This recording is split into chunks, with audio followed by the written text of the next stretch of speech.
এসো বই পড়ি। ঠান্ডায় জবুথবু ছোট থেকে বড় সকলেই কনকনে ঠান্ডার হাত থেকে বাঁচতে একদিকে আগুন তাপানো, একই সাথে বই পড়া। এ যেন রথের মেলায় রথ দেখা হলো, কলাও বেচা হলো। আর এমনই দৃশ্য দেখা গেল মঙ্গলবার সকালে জলপাইগুড়ির উত্তর সুকান্তনগর কলোনিতে।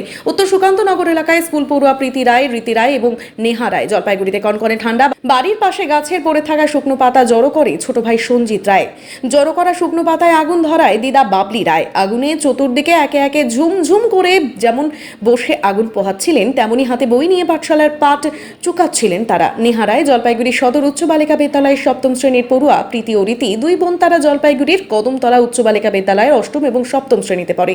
এ বিষয়ে তাদের প্রশ্ন করা হলে প্রীতি রায় বলেন, আজকে প্রচন্ড ঠান্ডা পড়েছে, ঘরের পাশে দেখছি দিদা আগুন জ্বালিয়েছে, সেখানেই বসে আমরা সবাই একসাথে বসে আগুনও তাপাচ্ছিলাম, বইও পড়ছিলাম।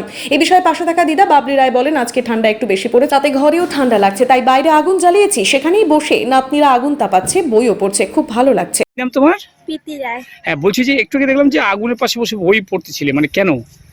এই ঠান্ডা, ভাবলাম আগুনটা ধরে আজকে ঠান্ডাটা বেশি জন্যে বইটা নিয়ে আসলাম, বই পড়াও হয়ে যাবে, আগুন তাপানো হয়ে যাবে। বলছি যে এই যে বাচ্চাদের দেখলাম বই পড়ছে, কি বলবেন? মানে আজকে যা ঠান্ডা পড়েছে ওই জন্য আমি আগুন জ্বালিয়েছি, ওখানে বাচ্চারাও পড়াশোনা করছে।